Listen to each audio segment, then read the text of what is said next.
Tá bom, meu. Olá, bom dia a todas, bom dia a todos. Um prazer estar logo cedo aqui, começando mais um dia, né, de luta, mais um dia de resistência, lembrando aí da educação ambiental e sua luta de resistência, sua luta de revolução, né, já trazendo aí um movimento que está caminhando aí pelo campo aí da educação ambiental, que é a educação ambiental aí pautada nos seus R's. Mas hoje nós estamos aqui, pessoal, como mais um momento de encontro, mais um momento de formação dentro do nosso curso, né? A nossa formação em educação à distância, que é o curso Cuidadores das Águas. É uma formação que nós estamos fazendo o FUNBEA, o Fundo Brasileiro de Educação Ambiental, juntamente com a UFSCar, com a Universidade Federal de São Carlos, dentro do programa de comunicação social do Comitê de Bacias do Litoral Norte. Então, reforçando e aqui já deixando os nossos agradecimentos, a nossa satisfação pelo trabalho conjunto com o Comitê de Bacias aqui do Litoral Norte, o CBHLN. É uma satisfação para o FUNBEA participar do comitê, nós somos membros do comitê aqui do Litoral Norte, e trabalhar juntamente com o comitê agora nessa perspectiva do programa de comunicação social, e hoje, em especial, em mais uma etapa da nossa formação. A nossa formação, ela vai até o final do ano, até novembro. Nós temos aí um grupo muito seleto, muito bom, né, de instituições, de atores aqui do Litoral Norte que trabalham com a questão da gestão das águas, com educação ambiental, com a questão ambiental como um todo. E hoje o tema, né, hoje em especial, nós, além do encontro da formação, que é um encontro para os cursistas, a gente está procurando ter esses processos de live, né, esses momentos de bate-papo, de diálogo com convidados, aberto ao público em geral, com a perspectiva de que não apenas esses 100, né, selecionados, inscritos aí no nosso curso, tenham acesso a esses diálogos, né, aos nossos aprofundamentos aí conceituais, de práticas, mas também aberto ao público em geral. Então, é uma satisfação, né, hoje nós vamos receber 3 convidadas. O nosso foco vai ser conhecer um pouco mais da experiência do curso de especialização que o Laboratório OCA, né, o Laboratório de Educação e Política Ambiental da Exalc USP, já vem desenvolvendo, estão aí na segunda turma, indo para a terceira, que é o curso de Educação Ambiental e Transição para Sociedades Sustentáveis. Hoje nós vamos ter as meninas coordenadoras, pedagógicas, o pessoal que está à frente, né, da implementação, da construção e da implementação do curso, mas já eu apresento elas.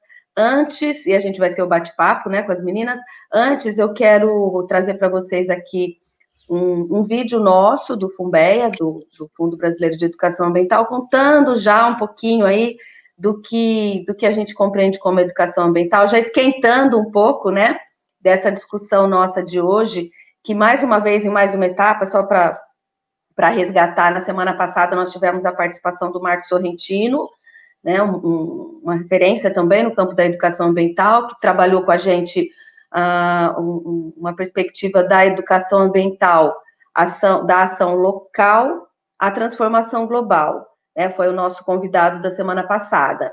E seguimos ainda esse processo que estamos, desse primeiro módulo do curso, é justamente sobre a educação ambiental, sobre o campo da educação ambiental, por isso que hoje o nosso objeto, né, de estudo aqui, de diálogos, segue sendo a educação ambiental com a presença das meninas. E para isso, como o FUNBEA aí, né, uma instituição com a expertise do campo da educação ambiental, foi fundado justamente por militantes, por professores, por acadêmicos, por gestores, né, do campo da educação ambiental. Então, é uma instituição que, desde o seu nascimento, traz em si, desde seu estatuto, a sua identidade, a sua missão, a expertise da educação ambiental. Essa é a nossa luta, né? Acreditamos nela. Então, nosso vídeo está procurando trazer um pouquinho dessa perspectiva, e eu vou apresentar aqui, passar para vocês.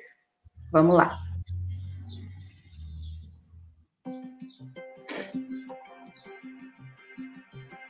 A educação ambiental é um processo de aprendizagem permanente, baseado no respeito a todas as formas de vida no planeta.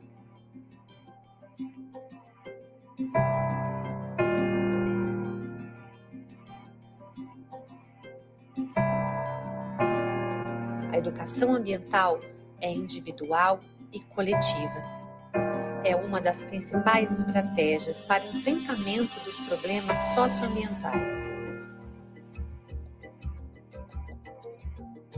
Promove o pensamento crítico, a mudança cultural e social, contribuindo para formar cidadãos e cidadãs mais ativos em suas realidades.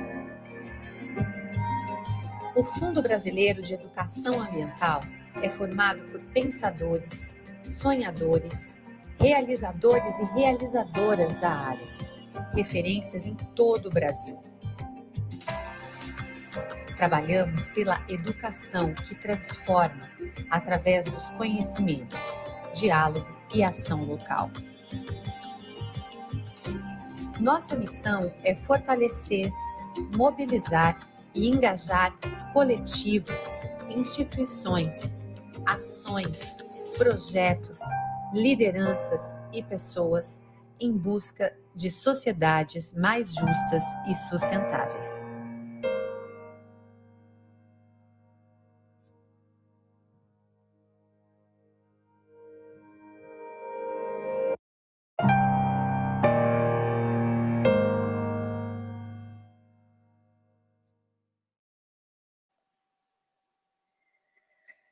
Legal, meninas. É isso, pessoal. Então, esse vídeo aí, né, tá trazendo um pouquinho aí para esquentar o bate-papo com a gente. Vocês já estão vendo as lindas carinhas aí. É um super prazer ter vocês aqui com a gente. Raquel Trovarelli, Bianca Avancini, Vivian Bataini.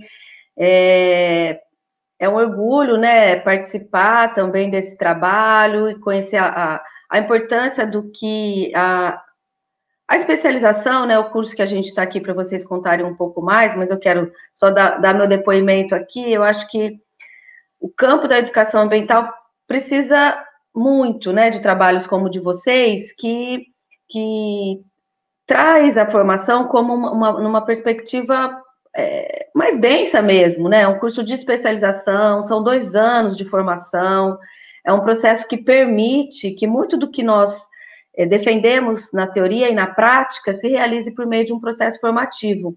Né? Quando a gente fala de educação ambiental, acho que para nós, Fumbeia e companheiros aí, né, dessa educação ambiental crítica, tem a formação muito forte, né? A necessidade da gente se formar, da gente realmente dar atenção para esse campo do conhecimento, que não é uma formação teórica, né? Não é uma formação individualista, né? Aí estou me formando para me melhorar, mas são processos de formação muito pautados pelo diálogo, pela prática, né?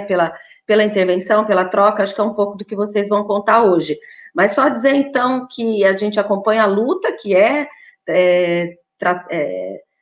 colocar em prática, né? Como se diz, transformar em realidade, né, um sonho que a gente sempre teve na OCA aí, desses processos de formação serem continuados, e vocês estão aí à frente na luta, né? Então, é um prazer, é uma satisfação, uma honra vocês estarem aqui dentro do nosso curso, um curso aí que está, o Fumbeia, né, uma atividade dentro de um projeto maior, e vocês têm toda aí a experiência já para nos passar, né, para o pessoal todo aqui do curso que está nos ouvindo, por isso o convite.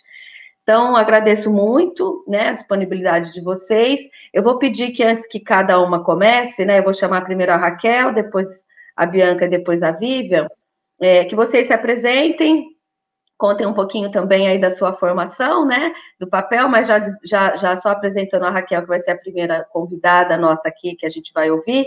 Ela é a coordenadora pedagógica administrativa, uma das do curso, né, e está aí para nos brindar com suas palavras. Raquel, é com você. Obrigada, meninas. Daqui a pouco vocês voltam. Bom dia a todas e a todos.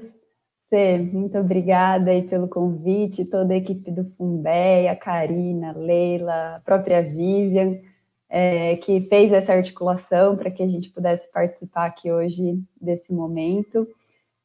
Eu admiro muito o trabalho do Funbeia, né, especialmente nesse momento de pandemia, a coragem e a competência que vocês têm se reinventado, né, nos processos educadores aí no litoral, tem sido muito inspiradores aqui para o nosso processo também, e muito feliz de estar se aproximando cada vez mais, né, essas duas instituições, né, a OCA, enquanto Laboratório de Educação e Política Ambiental da Exalc, e o Funbeia. Aliás, estamos aí organizando juntos o simpósio, né, o Simpósio de Educação Ambiental e Transição para Sociedades Sustentáveis, que será agora na segunda quinzena de setembro. Quem quiser mais informações, entra lá no site da OCA, em breve a gente vai estar divulgando as atividades abertas. Bom, hoje aqui então para o nosso bate-papo, eu, a Bianca e a Vivi, a gente trabalha juntas, né? E ficamos com esse desafio de coordenar aí as nossas falas para mostrar diferentes visões aí do processo que a gente tem desenvolvido. Então eu vou começar falando de uma forma mais geral, o que nos anima nesse processo.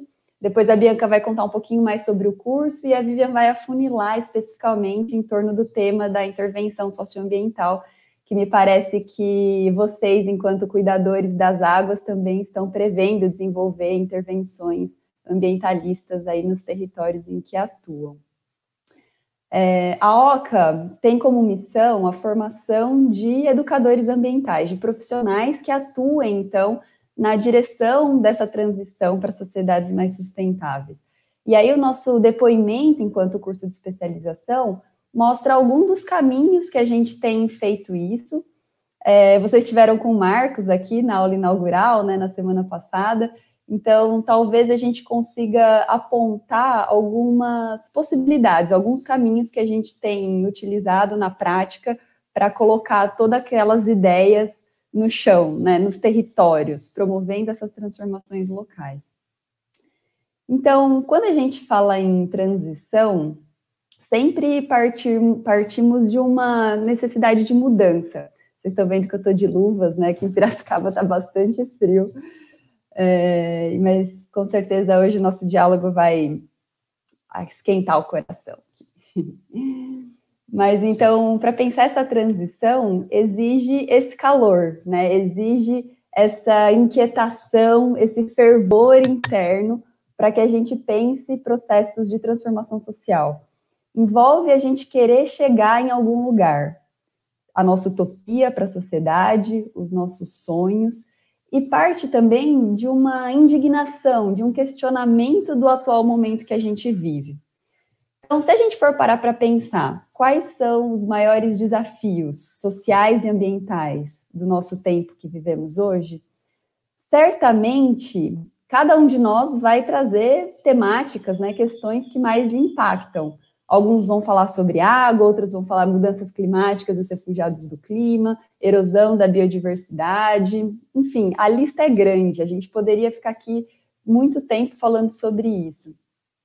E aí, o ponto é que cada vez mais a gente está chegando nesse momento de urgência, né? A gente já passou dessa urgência, dessa necessidade de promover essas transformações. E a pandemia chega e escancara essa realidade, né? Então, uma questão que mexe muito comigo sempre é a desigualdade social. Então, a gente já vinha num processo de crise civilizatória, para usar as palavras do Leff, né? Desde os anos 2000 que ele tem usado esse termo. Mais recentemente, pesquisadores tanto das ciências naturais quanto das ciências sociais têm falado no antropoceno. Então, nós, seres humanos, impactando a geologia do planeta, né? Intervindo nas mudanças do ciclo da água, por exemplo, enfim, todas as questões geológicas. Mas a pandemia, ela escancara tudo isso e me toca muito essa questão da desigualdade social. E eu gosto muito de seguir um economista, o Ladislau Dalbor, não sei se vocês conhecem. O Ladislau, ele tem um site, inclusive, que é belíssimo, um blog na qual ele posta notícias, releases de livros que ele vai lendo, eu recomendo que vocês pesquisem depois. Mas o Ladislau, ele fala uma coisa sobre desigualdade social que sempre me marcou. O problema não é falta de dinheiro. E aí ele fez uma conta muito simples. Em 2018, o PIB do Brasil foi 6,8 trilhões de reais e uma população de 210 milhões. O que significa que se a gente dividisse igualmente esse dinheiro, né, esse PIB, por famílias de 4 pessoas, cada família teria uma renda de 11 mil reais. Então, 11 mil reais dá para uma família de 4 pessoas atender às suas necessidades básicas, né? Alimentação, vestuário, moradia, educação, saúde. Então, o problema não é falta de dinheiro. E aí, o que aconteceu durante a pandemia foi que esse abismo da desigualdade social aumentou, né? Os bilionários brasileiros ficaram ainda mais ricos, né? Os dados da Oxfam mostram que houve um aumento de 34 bilhões de dólares na renda desses bilionários. Isso equivale a 8 anos de Bolsa Família. Então, dá para a gente ter uma noção da problemática, né, que a gente tem que enfrentar se a gente realmente quiser caminhar para uma utopia de qualidade de vida para todos os seres vivos. E aí não só os seres humanos, mas também os seres não humanos, né, que habitam esse planeta. Então, pensar essa transição é compreender a realidade que vivemos e é refletir sobre quais são os nossos sonhos, qual é esse futuro que queremos. E aí, cada um de nós também vai ter a sua perspectiva de futuro, né? Vai ter os seus sonhos. E, portanto, o diálogo é tão essencial para que a gente possa criar acordos para a vida em sociedade, né? No vídeo de introdução aí que a Semiramis mostrou, falava que a função do Funbeia, né, uma das motivações é o diálogo intersetorial para a promoção dessas transformações. E eu acho que isso está no cerne da educação ambiental mesmo. A gente precisa dialogar, a gente precisa criar pactos para a vida em sociedade. E aí, me parece que essa transição será mais efetiva se ela for capaz de cunhar processos educadores que sejam capazes de promover mudanças culturais na base da sociedade e capazes de fomentar políticas públicas de transição que impulsionem essas transformações, né? Então, a gente precisa formar profissionais que atuem nessa perspectiva. E aí, quando eu falo em formação de educadores ambientais, é bem nessa linha de que cada profissional que já atua na sua área, no seu segmento, utilizando a técnica, né, da sua formação, seus conhecimentos, suas habilidades, tenha também uma intencionalidade educadora. Isso não significa mudar o ofício cotidiano, mas mudar a intencionalidade por trás desse trabalho, né? Então, nessa perspectiva de incrementar a participação, de promover reflexão crítica, de promover a criatividade nos processos, para que a gente consiga juntos ir criando esses pactos, esses acordos enquanto sociedade, né?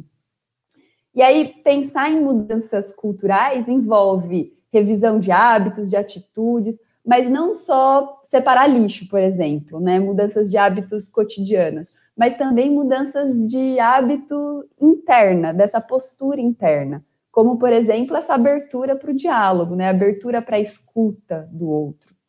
Isso, em última instância, envolve esse processo de mergulho em si, né? De esse diálogo mais profundo consigo, com o outro, com a natureza, com os outros seres que estão ao nosso redor, né? Compreendendo quais são as melhores decisões a serem tomadas com vistas ao bem comum, com vistas ao bem-estar de todos os seres vivos.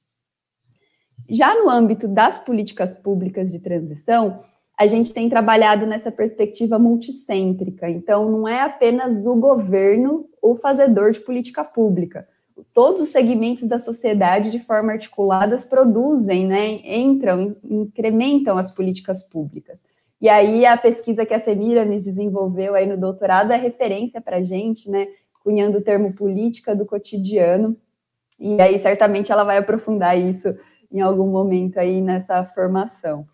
Mas essas políticas públicas de transição, elas precisam dar escala para essas transformações culturais na base da sociedade. Elas precisam dar estrutura, elas precisam fomentar essas transformações culturais, né?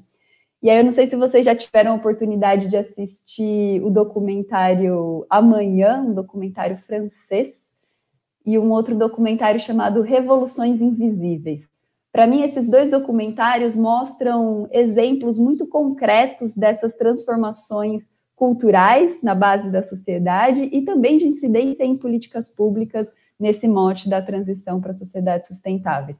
São projetos de agricultura familiar, de agroecologia, fomento de cooperativas, de pequenas e médias indústrias, buscando, então, essa descentralização econômica.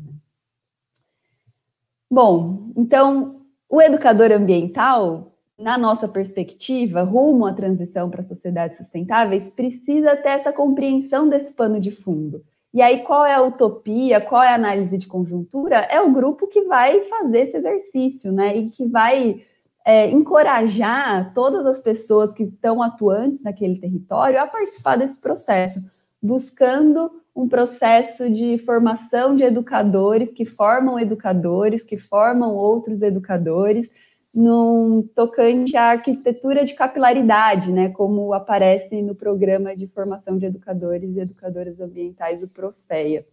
Então, se a gente tem esse objetivo, né, de formar formadores, formar pessoas, a nossa louca ambição, como diz o professor Marcos, é que a gente tenha 8 bilhões de educadores ambientais no mundo, né? Que todas as pessoas do mundo atuem com essa intencionalidade educadora no seu cotidiano, buscando essas transformações para a sociedade que visem o bem comum, que visem o bem-estar de todos. E aí, então, o Marcos provavelmente falou na semana passada sobre essa perspectiva da educação ambiental revolucionária, né? Esse movimento que a gente tem aquecido aí na OCA, que está ganhando o país aos pouquinhos, né? Essas reflexões sobre a urgência desse processo, né? Parece que alguém colocou aqui no chat, mas tem tempo para essa transição, né? É possível a gente ainda esperar mais, fazer um processo moroso, né? Aqui até apareceu agora o comentário. Temos tempo para isso? Não. Eu acredito que hoje já não temos mais tempo para isso, no sentido de que a coisa já está feia, já está ruim tudo que está acontecendo, já tem muito sofrimento. A gente precisa atuar de forma mais urgente, de forma mais rápida, mais incisiva. E por isso que a gente tem falado nos últimos meses numa educação ambiental revolucionária. Revolucionária, quando a gente pensa nessa palavra revolução, muitas vezes causa desconfortos, né? Muita gente pensa em luta armada, por exemplo, que também gera muito sofrimento, né? Mas, para mim, quando eu penso em educação ambiental revolucionária, ela está muito ligada à justiça social. Então, para mim, uma educação revolucionária, uma educação ambiental revolucionária, ela busca essa justiça social, busca essas transformações nessa direção. Então, o primeiro passo é a gente se questionar, é a gente conseguir se indignar, é a gente ter esse senso de urgência para fazer essas transformações, né? E aí a gente tem que ir sensibilizando mais e mais pessoas para que a gente consiga ter mais parceiros, ter mais gente trabalhando nessa direção.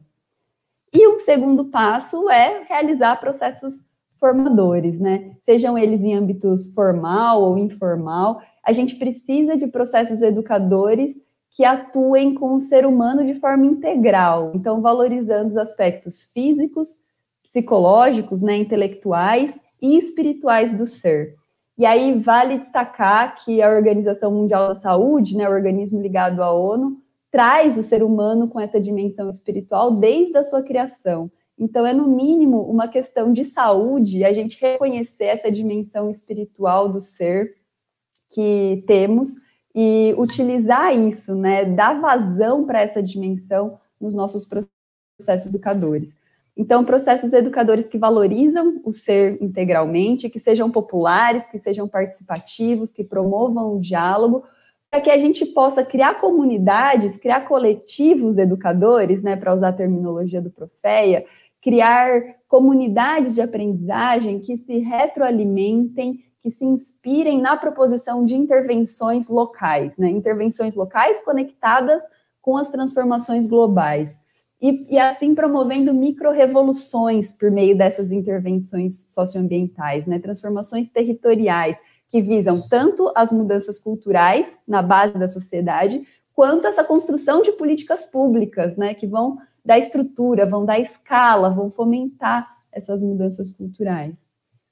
Então, a gente costuma falar que a educação ambiental ela tem que ser articulada, continuada, permanente e com a totalidade das pessoas envolvidas no território, né? E essa não é uma tarefa trivial, é o papel da educação ambiental catalisar essas transformações rumo a essa transição.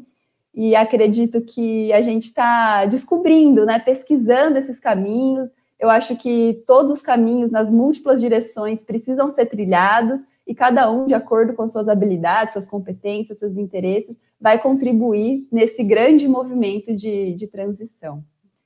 Então, eu fico por aqui nessa primeira rodada, e depois a gente pode dialogar um pouquinho mais sobre essas questões. Obrigada, Raquel.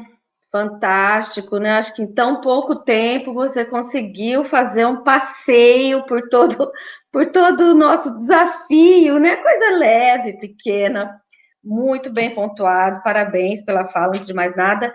Eu queria fazer um destaque que eu achei muito interessante quando você trouxe que, trazendo essa perspectiva da formação, que eu acho que o desafio é que cada um, né, cada uma de nós, em seu ofício, então a gente vê a diversidade de público que a gente né, e que a educação ambiental, quando a gente fala, a educação ambiental é transversal, mas como faz isso? Então tem pessoas que querem colocar lá uma disciplina específica na escola, porque de repente ali vai se desenvolver, a gente luta. Não, a educação ambiental é transversal, e fica esse desafio da gente materializar essa transversalidade. E eu acho que uma fala sua, quando você trouxe cada um no seu ofício, que mantenha o seu ofício, que exerça o seu ofício cotidiano, seja ele qual for, seja uma dona de casa, seja um enfermeiro, seja um gestor público, né, seja um professor, enfim, exerça a sua intencionalidade pedagógica.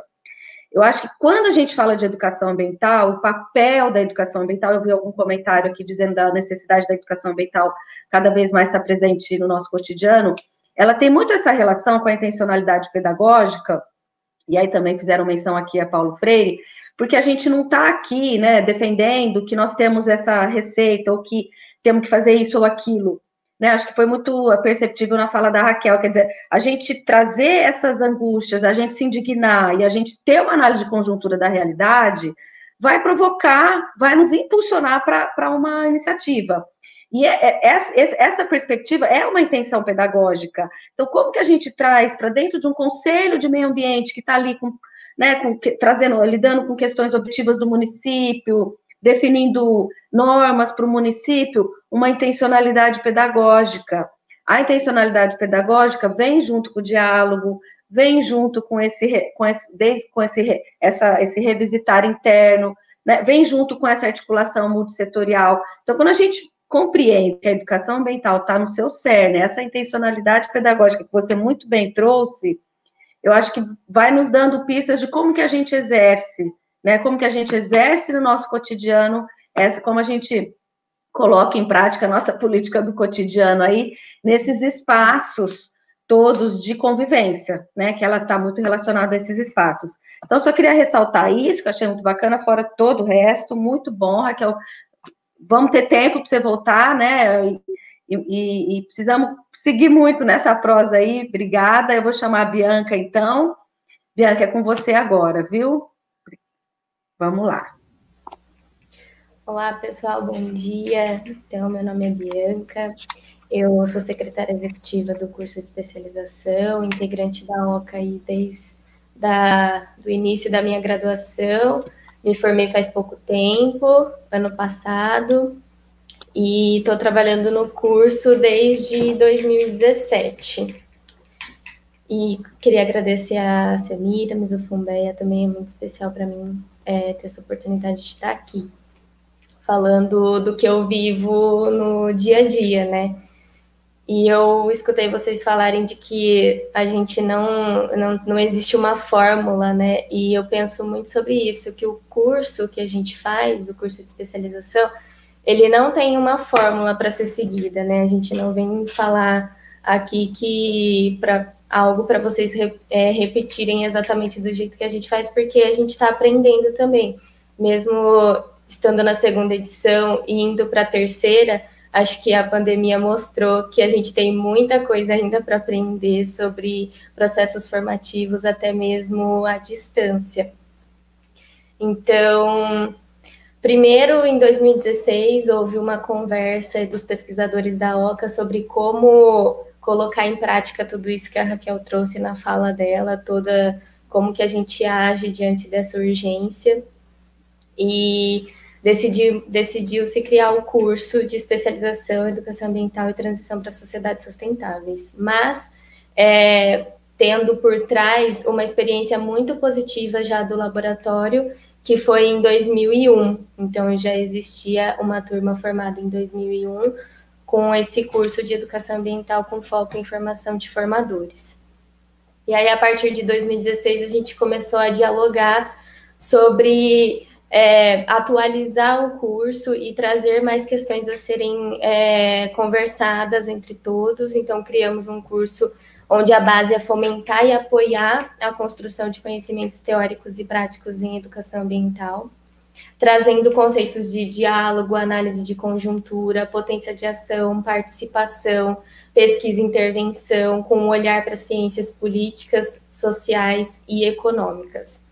Então, ao nosso ver, dentro onde a gente está inserido, que é uma universidade pública, ele é um curso inovador.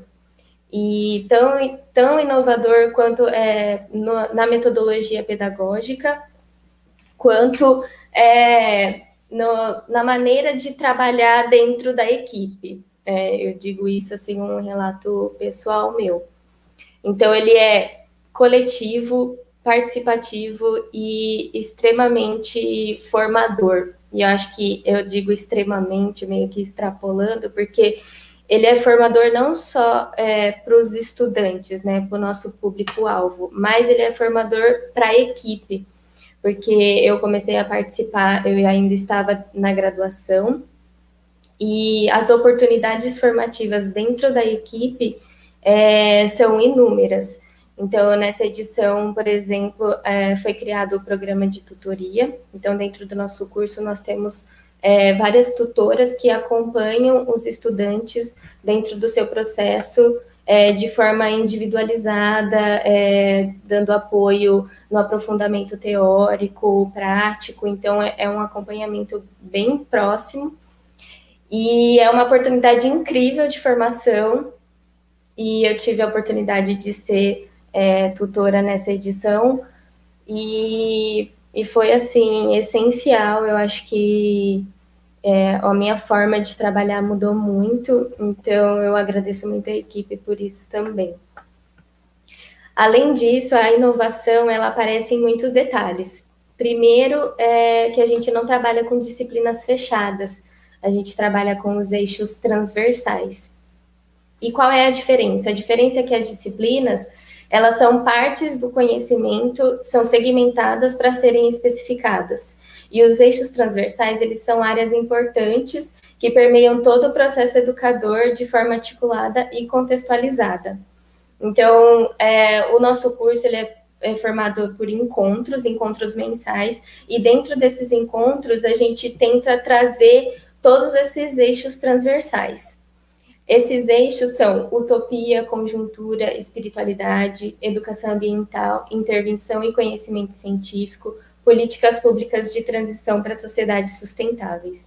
Então, tudo que nos anima, tudo que nos provoca, tudo que exige uma análise crítica, que foi o que a Raquel trouxe para a gente tentou refletir nesses eixos transversais, que são assuntos que a gente gostaria de tratar com os nossos estudantes mensalmente. Outros pontos importantes para o caráter inovador do curso é o aprendizado de conteúdos, métodos e ferramentas que pode ser utilizado em diferentes contextos, tanto em qualquer área de atuação profissional. Então, não é que a gente tem uma receita a ser seguida, mas o estudante ele vai entrar em contato com essas ferramentas, com essas metodologias, vão se apropriar delas e aí vão poder escolher a forma de aplicar no seu contexto profissional, no seu território. O curso ele também oferece uma criação de rede de contatos de pessoas interessadas na área e profissionais experientes, que a gente sempre traz para tratar de temáticas socioambientais. Então, a gente cria essa rede e dentro da equipe, junto com os estudantes, a gente cria a nossa comunidade de aprendizagem. Então, isso é muito rico para todos. Uma coisa que eu já citei, que é a tutoria, a gente acredita também que tem um caráter inovador, porque é o acompanhamento individualizado do processo de aprendizagem de cada estudante. Então, esses tutores, eles acompanham o processo do estudante durante todo o tempo do curso. O nosso curso, ele tem 2 anos. Então, durante 2 anos, o estudante tem alguém acompanhando as suas práticas, acompanhando os materiais produzidos e toda a sua caminhada ali lado a lado. Além disso, nós temos atuação em projetos de intervenção socioambiental com foco em transformações locais. E o curso é um espaço onde o estudante começa a colocar em prática o conteúdo aprendido durante o próprio curso. Então, esses são alguns detalhes que eu destaquei que traz esse caráter inovador do nosso curso.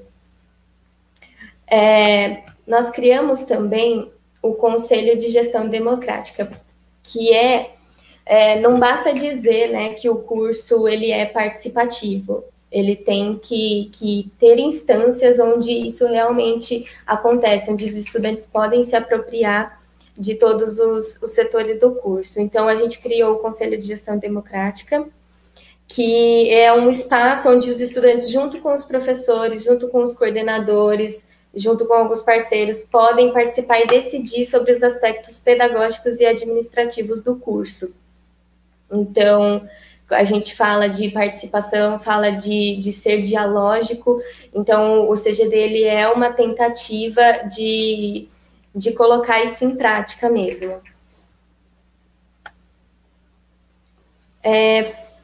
Outro detalhe é o projeto de intervenção, que eu acho que a Vivian vai falar agora mais detalhadamente, mas são trabalhos de intervenção realizados no território, preferencialmente em grupos, no mesmo município ou região, a fim de desenvolver pesquisas e intervenções educacionais, que exercitem a construção do conhecimento como praxis no território em que o estudante está inserido. Bom, acho que do formato do curso era isso que eu tinha separado para falar, mas fico à disposição.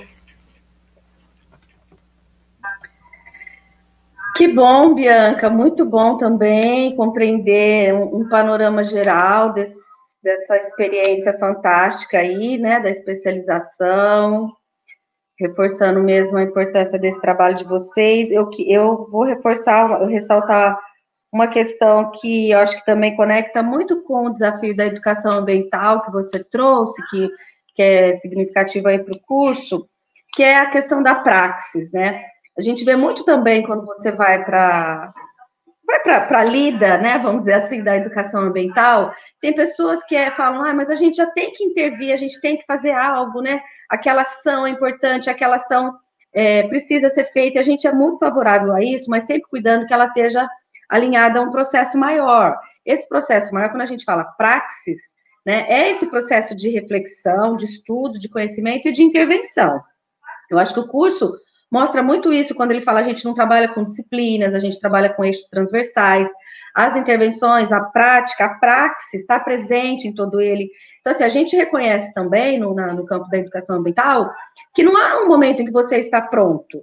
Tem pessoas que querem agir de imediato e se desconecta talvez de um processo maior de conjuntura, de reflexão.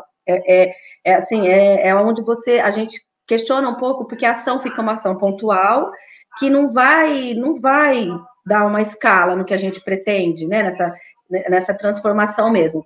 Para fugir um pouco da ação pontual, aí tem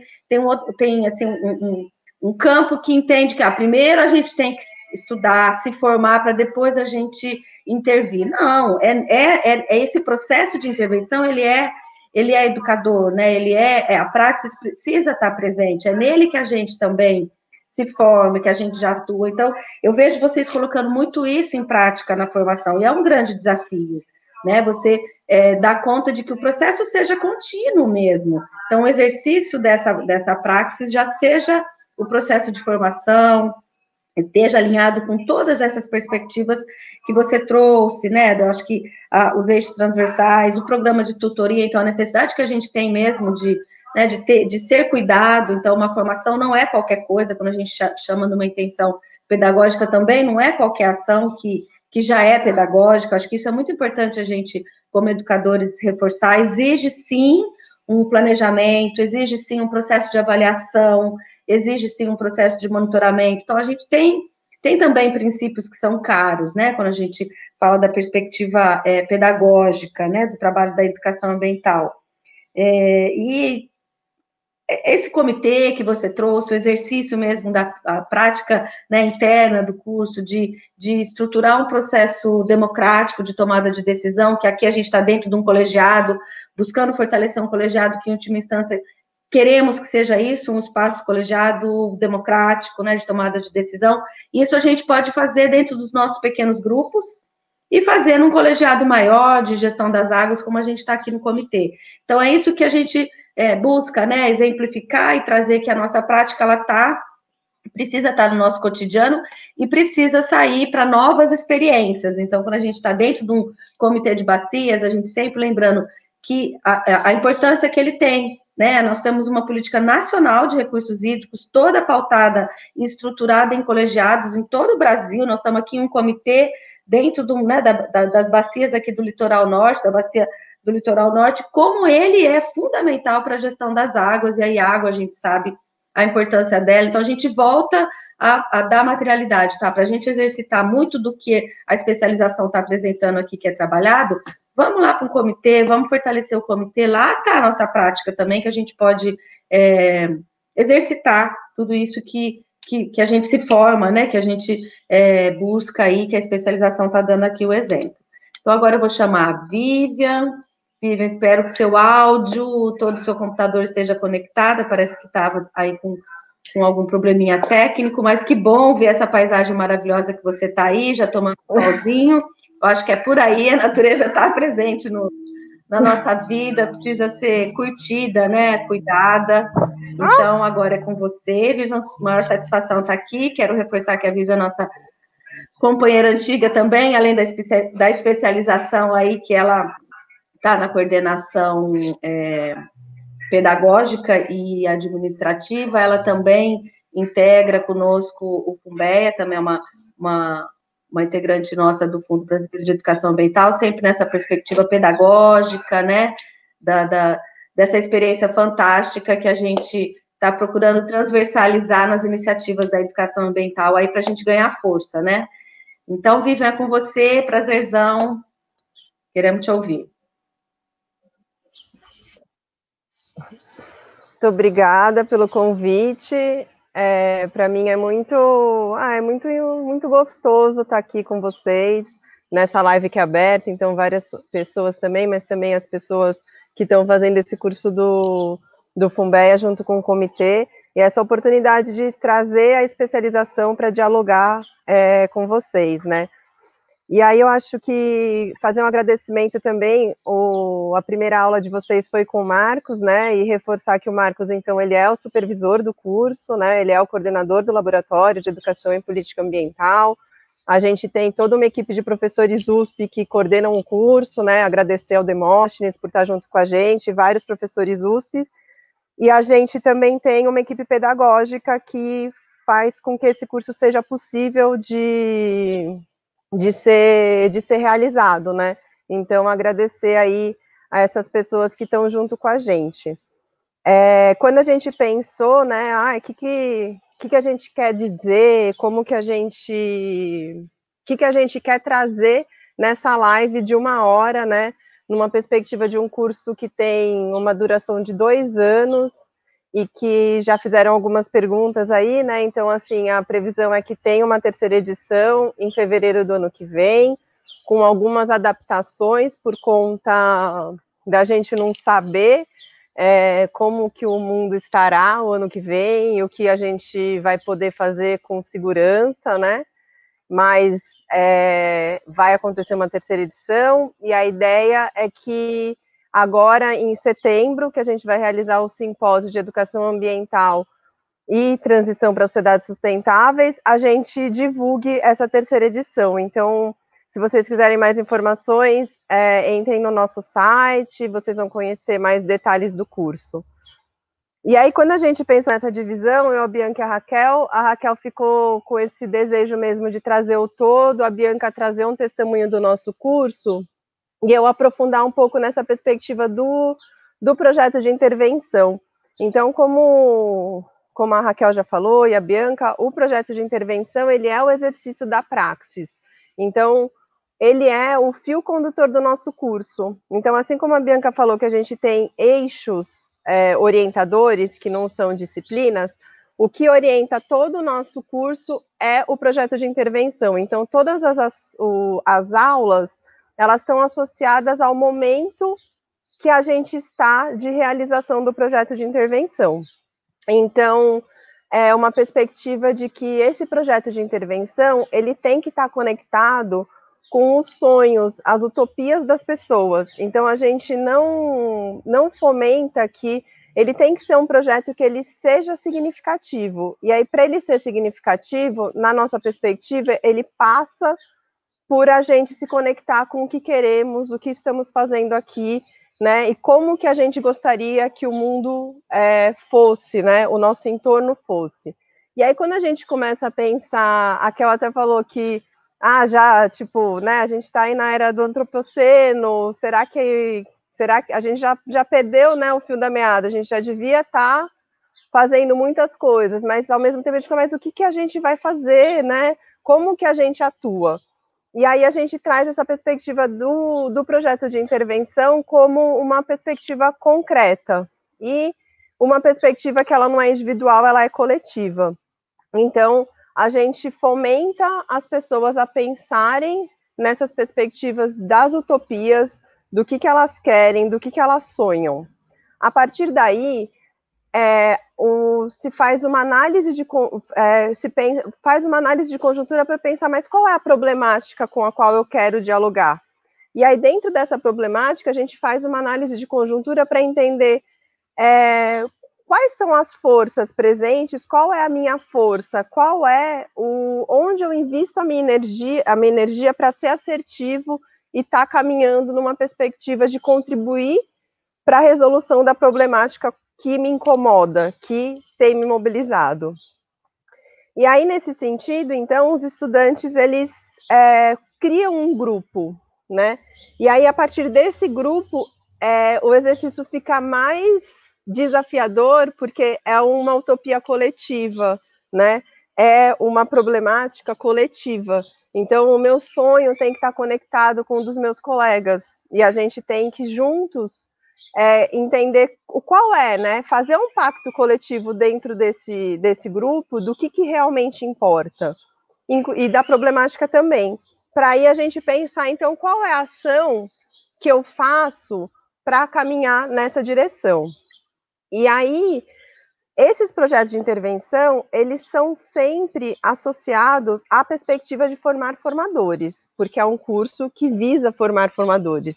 Então, dialogando bastante com a referência que a Raquel trouxe, né, que é do Profea, que é o Programa de Formação de Educadores Ambientais, que é, então, como que a gente cria formações que formem outras pessoas para a gente conseguir ir criando capilaridade, que a gente chama, que é conseguir cada vez mais formar mais pessoas.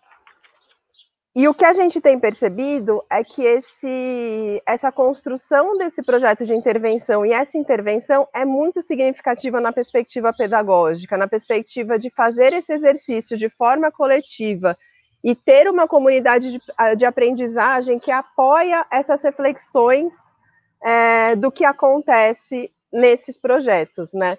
Então, a gente percebe, os nossos estudantes, eles são bastante heterogêneos, em idade, gênero, a maioria é mulherada mesmo, mas de perfil profissional. Então, a gente tem gente que é muito mão na massa, a gente tem gente que nunca fez uma intervenção, e isso mexe com as pessoas, né? Dá medo, as pessoas ficam angustiadas, elas querem fazer mais do que às vezes elas dão conta de fazer.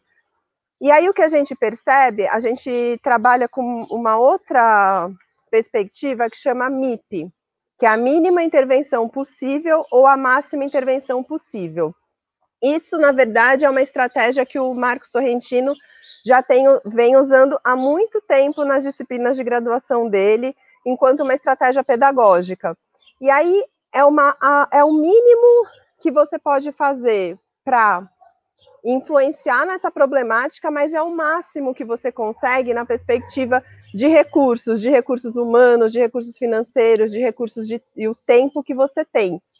Então, quando a gente provoca os nossos estudantes a construírem um projeto de intervenção, que na verdade eles fazem esse projeto de intervenção durante os 2 anos do curso, né, construindo o projeto, executando e avaliando, a gente incentiva que eles façam MIPs.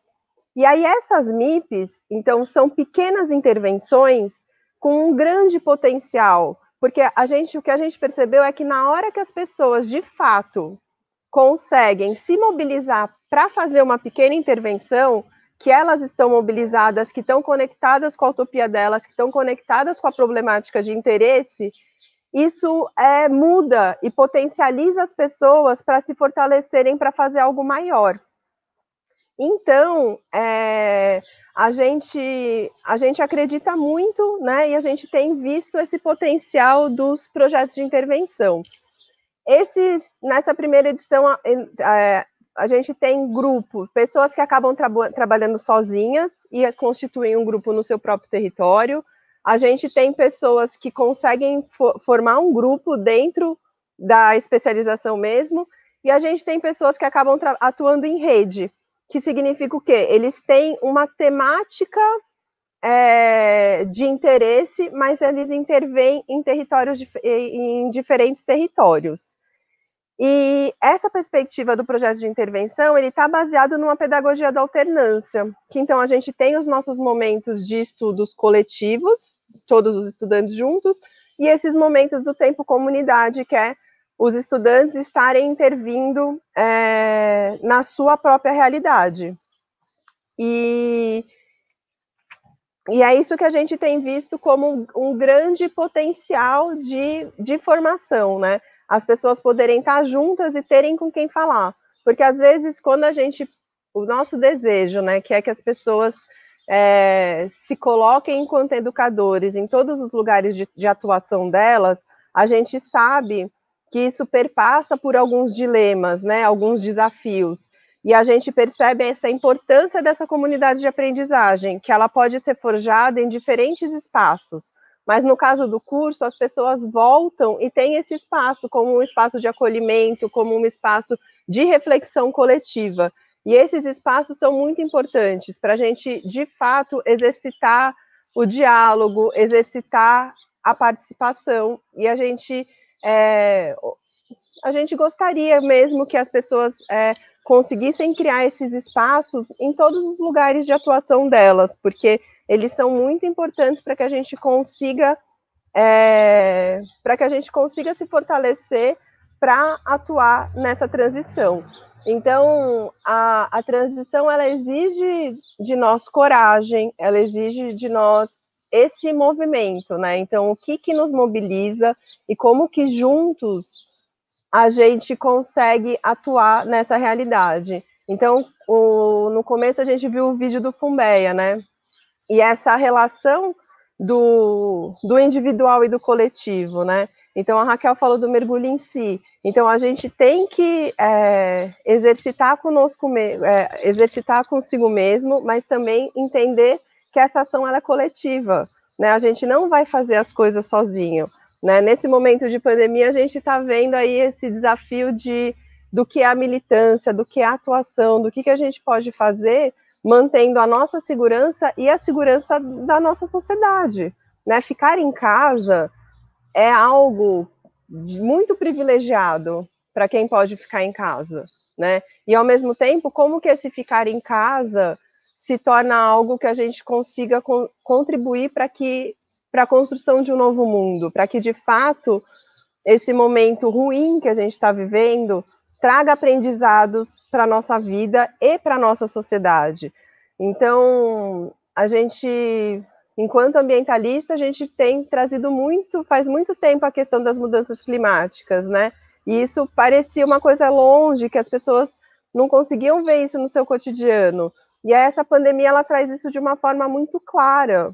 Não sei se para mim, né? Ou como que a gente pode aproveitar isso para, de fato, entender que a gente precisa mudar a nossa forma de se relacionar, de se relacionar entre nós e se relacionar com todos os seres que habitam esse planeta. E aí, como que a gente faz isso, né?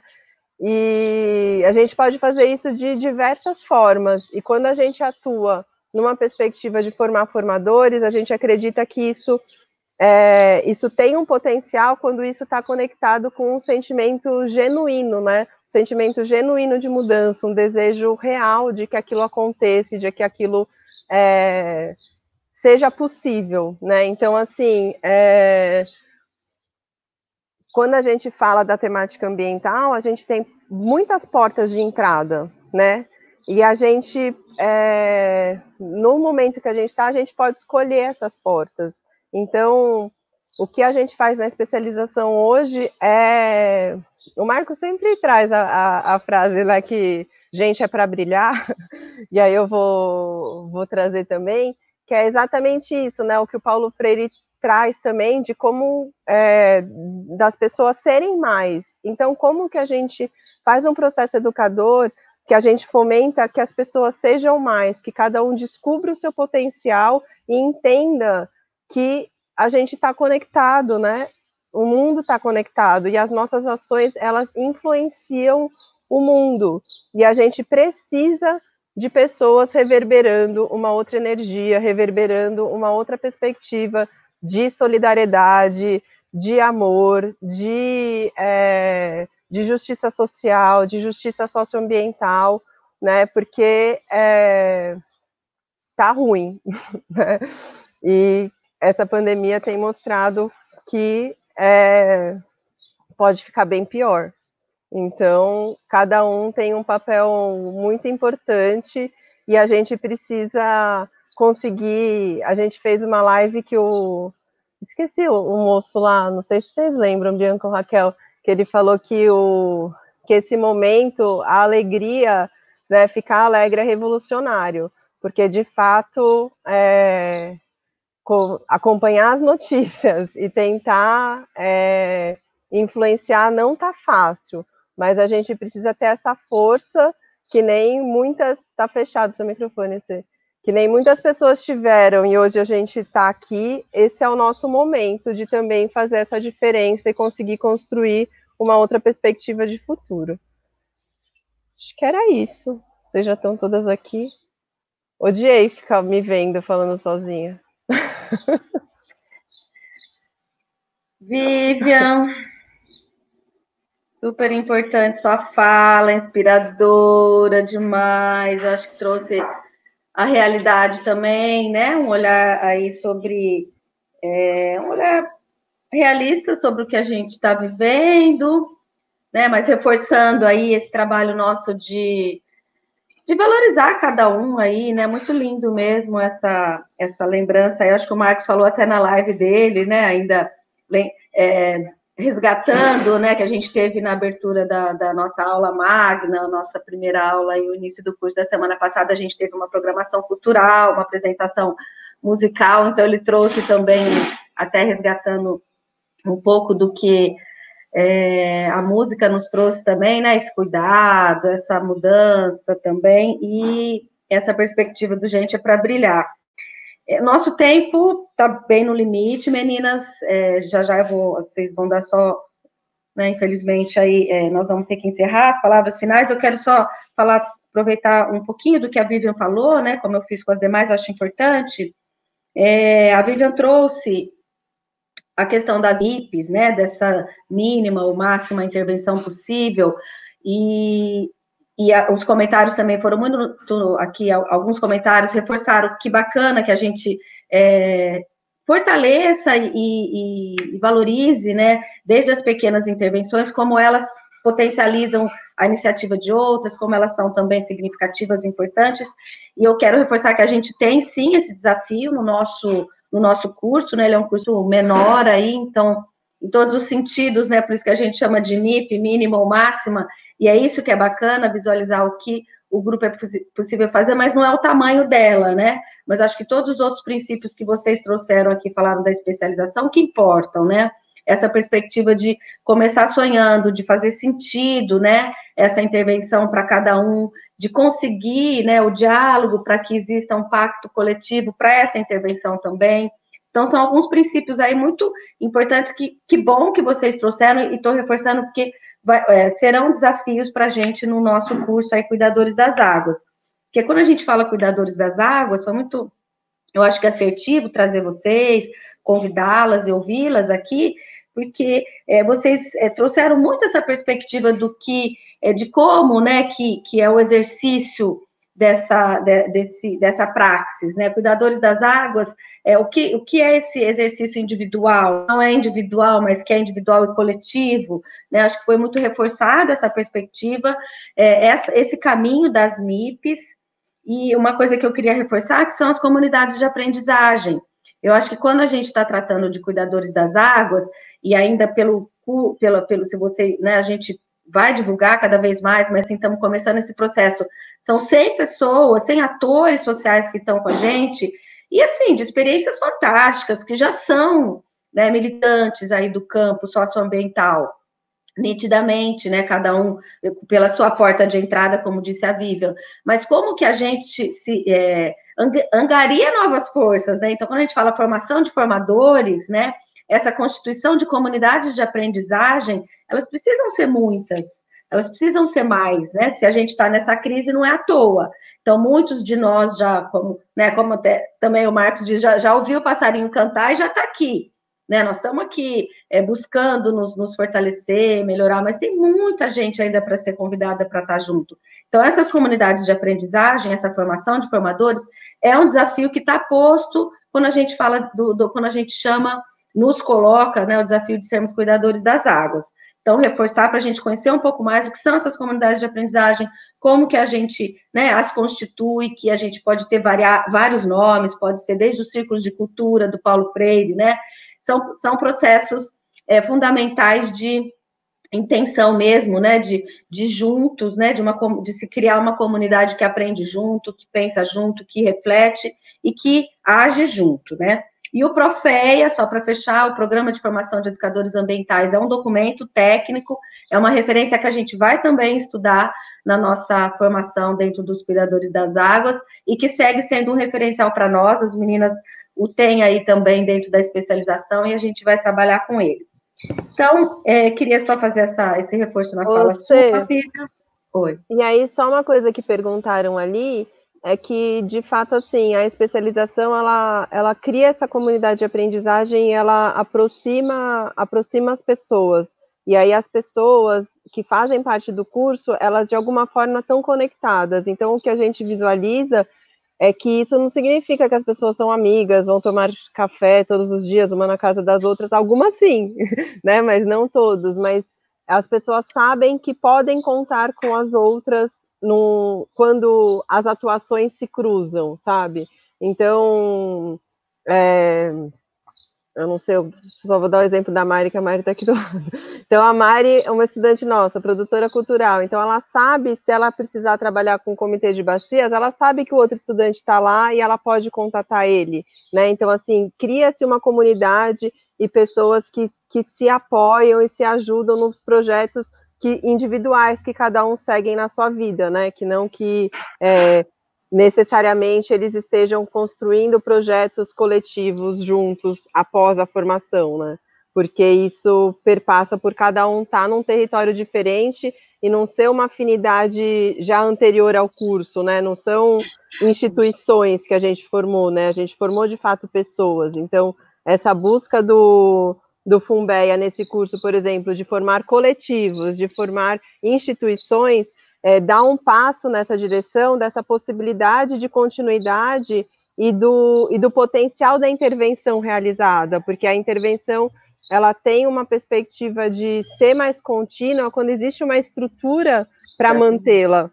Então, assim, os coletivos e as instituições, eles já têm, né? Ou se eles não têm, o curso, por exemplo, possibilita esse fortalecimento institucional. que é essencial para a gente ter uma intervenção que é mais contínua, permanente, articulada e, quem sabe, com a totalidade.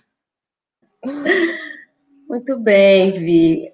Olha, meninas, infelizmente nosso tempo acabou. Eu queria lembrar que para o pessoal do curso aqui do Cuidadores das Águas, a gente segue as nossas atividades agora no Zoom, né, no nosso espaço virtual, presencial, pelo menos nós nos vemos virtualmente, né? Mas, enfim, nós temos a continuidade do Zoom, só para lembrar a todos aí do curso. Meninas, infelizmente, só uma última palavra aí para cada uma, para a gente encerrar por conta do horário. Certamente nós vamos ter outras oportunidades, espero poder convidar vocês de novo, tá? Mas já agradecendo muito. Então, as últimas palavras aí, já até pediu a mão, estou te passando. Depois a Bianca pode dar suas últimas palavras. Acho que a Raquel caiu, mas é isso, menina, nosso tempo está estourado. Que eu estou lendo aqui alguns comentários, e aí reforçar então que é isso, a gente tem um Facebook, que é o Facebook da OCA, não sei dizer qual é, mas se você colocar lá OCA, Exalca, vocês vão achar. Tem um Instagram também, e tem o site, que é oca.exalc.usp.br. E aí ali a gente tem informações do curso, tem informações do simpósio, e inclusive a gente tem o projeto político-pedagógico da primeira edição, então algumas dessas coisas dá para conhecer ali, né, como que a gente trabalha. Então eu queria agradecer, aqui nesse stream não dá para saber quantas pessoas estiveram por aqui, mas agradecer a oportunidade de estar aqui, é sempre muito bom estar junto com vocês, quase todos os dias, mas estar aí junto com várias outras pessoas conectadas conosco, falar do que a gente faz, do que a gente gosta de fazer. Então, muito obrigada aí, Semiramis, muito obrigada a toda a equipe aí que está envolvida com a construção do Programa de Comunicação Social do Litoral Norte. Estamos aqui à disposição, sempre que precisarem, acharem que a gente soma, estaremos aqui. Bom, a minha fala de encerramento é nesse sentido também, de agradecer muito a oportunidade. Fiquei muito feliz de estar aqui falando do curso, que é um trabalho que eu acredito muito, gosto muito de fazer parte. E agradecer ao Fumbé, a Semiramis, todas as meninas. É sempre muito bom estar perto de vocês e acompanhar também o trabalho de vocês, que é lindo. Muito obrigada. Bom, é isso, menina, que bom, viu? Acho que vocês animaram muito aqui o nosso trabalho, essas falas tão apaixonadas. Bianca, muito bacana te ver mesmo aqui, junto. Vivian, obrigada. Raquel, deve ter caído, eu agradeço muito também. E é isso, meninas, acho que seguimos para uma nova oportunidade aí, prazerzão em ouvi-las, viu? Muito obrigada mesmo, bom dia a todos, a todas. Pessoal do curso, vamos seguir lá no Zoom, que toda quarta-feira a gente está junto, né? Vamos fazer um processo aí de agora mastigar tudo isso que elas nos apresentaram aí, a gente vai ter mais um tempinho para seguir.